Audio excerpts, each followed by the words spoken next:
Boycott branches that support Israel എന്ന ക്യാമ്പയിന്റെ ഭാഗമായാണ് സൂഡിയോ ബഹിഷ്കരണവുമായി മൗദൂദി കുഞ്ഞുങ്ങൾ രംഗത്ത് വന്നിരിക്കുന്നത്. വളരെ വിചിത്രമായ ഒരുപാട് സംഗതികളുണ്ട്. നമ്മൾ ഓരോരുത്തരും ഇവിടെ ഉപയോഗിക്കുന്ന ഒട്ടുമിക്ക സാധനങ്ങളുടെയും പിന്നിൽ ടാറ്റയാണ് എന്നത് തന്നെയാണ് പ്രധാനപ്പെട്ടത്. ആർക്കെങ്കിലും ഇന്ത്യൻ പൗരത്വം തെളിയിക്കണമെങ്കിൽ വേണ്ടത് ഇന്ത്യൻ പാസ്പോർട്ടാണ്. പാസ്പോർട്ട് ഇഷ്യൂ ചെയ്യുന്നത് ടാറ്റയുടെ TCS എന്ന കമ്പനിയാണ്. അങ്ങനെ ടാറ്റയുടെ TCS എന്ന കമ്പനിയിൽ നിന്ന് നമ്മൾ വാങ്ങിയെടുക്കുന്ന നമ്മുടെ പാസ്പോർട്ട് ഉപയോഗിച്ച് എയർ ഇന്ത്യയുടെ വിമാനത്തിൽ യാത്ര ചെയ്താണ് ഹജ്ജിന് പോകുന്നത്. ഇപ്പോൾ ഹജ്ജ് തീർത്ഥാടനം നടന്നുകൊണ്ടിരിക്കുന്ന സമയമാണെന്ന് ഓർക്കണം. ഇന്നാണ് ബലിപ്പെരുന്നാൾ. ഈ ബലിപ്പെരുന്നാളിന്റെ ലക്ഷ്യം തന്നെ പശ്ചാത്താപമാണ്, നന്മയുടെ പ്രകാശമായി. നമ്മൾ ഇതുവരെ ചെയ്ത എല്ലാ തിന്മകളും എല്ലാ തെറ്റുകളും അവിടെ പ്രവാചക സന്നിധിയിൽ പോയി നിന്നുകൊണ്ട് പ്രാർത്ഥിച്ച് മാപ്പ് ചോദിച്ച് കരഞ്ഞ് കാലുപിടിച്ച് നമ്മൾ നല്ല മനുഷ്യരാവുകയാണ്. ഈ ബലിപ്പെരുന്നാളിന്റെ അതേ സമയത്ത് തന്നെ പിശാചിനെ കല്ലെറിയുന്ന ഇതേ സമയത്ത് തന്നെ ഇവർ ഈ വിദ്വേഷ പ്രചരണവുമായി രംഗത്തെത്തിയിരിക്കുന്നു. എന്നാൽ ഇവർക്ക് തെറ്റിപ്പോയി. മതത്തിന്റെയോ ജാതിയുടെയോ പേരിൽ എന്തുതരം വിവേചനം കാണിച്ചാലും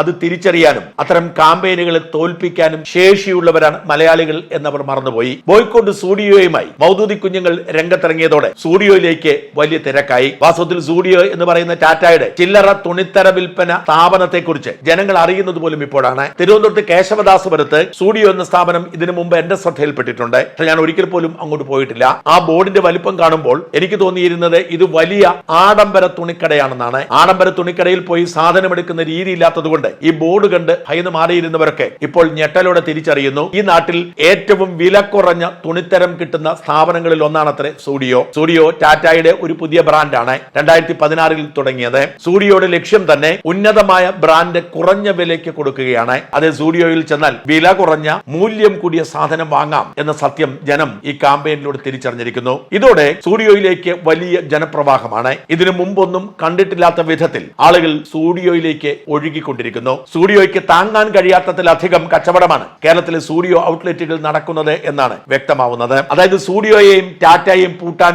ഇറങ്ങിയ കപടനാട്യക്കാർ സൂഡിയോ എന്താണെന്ന് ജനങ്ങൾക്ക് ചർച്ചയാക്കി കൊടുത്തു. 1 രൂപയുടെ പരസ്യം പോലും സൂഡിയോ കൊടുക്കാത്തത് കൊണ്ടാണ് സൂഡിയോയെ കുറിച്ച് ആളുകൾ അറിയാതെ പോയത്. നമ്മുടെ നാട്ടിലെ എല്ലാ ബ്രാൻഡുകളും വലിയ തോതിൽ പരസ്യം ചെയ്തുകൊണ്ടാണ് അവരുടെ സാധനങ്ങൾ വിൽപ്പനയ്ക്ക് എത്തിക്കുന്നത്. അതുകൊണ്ട് പരസ്യം കിട്ടുന്ന സ്ഥാപനങ്ങളോടും ബ്രാൻഡുകളോടുമാണ് നമ്മുടെ മാധ്യമങ്ങൾക്ക്, ചാനലുകൾക്കും പത്രങ്ങൾക്കും താല്പര്യം. സൂഡിയോ ഒരു പരസ്യവും കൊടുക്കാത്തത് കൊണ്ട് തന്നെ സൂഡിയോയെ കുറിച്ച് ഒരു വാർത്തയും ഇതിനു മുമ്പ് ഒരിടത്തും വന്നിട്ടില്ല. എന്നാൽ ഈ വിവാദത്തോടെ സൂഡിയോ വിലക്കുറവിന്റെ മൂല്യമേറിയ സ്ഥാപനമാണ് എന്ന് ജനം തിരിച്ചറിഞ്ഞു. ഇതോടുകൂടി ജനങ്ങൾ സൂഡിയോയിലേക്ക് തുണിത്തരങ്ങൾ വാങ്ങാൻ എത്തിത്തുടങ്ങി. സപ്പോർട്ട് ടാറ്റ എന്ന പേരിൽ ഒരു പുതിയ ക്യാമ്പയിനും ആരംഭിച്ചിരിക്കുന്നു. ടാറ്റയുടെ ഉൽപ്പന്നങ്ങൾ ചോദിച്ചു വാങ്ങുക എന്നതാണ് ഈ ക്യാമ്പയിന്റെ ലക്ഷ്യം.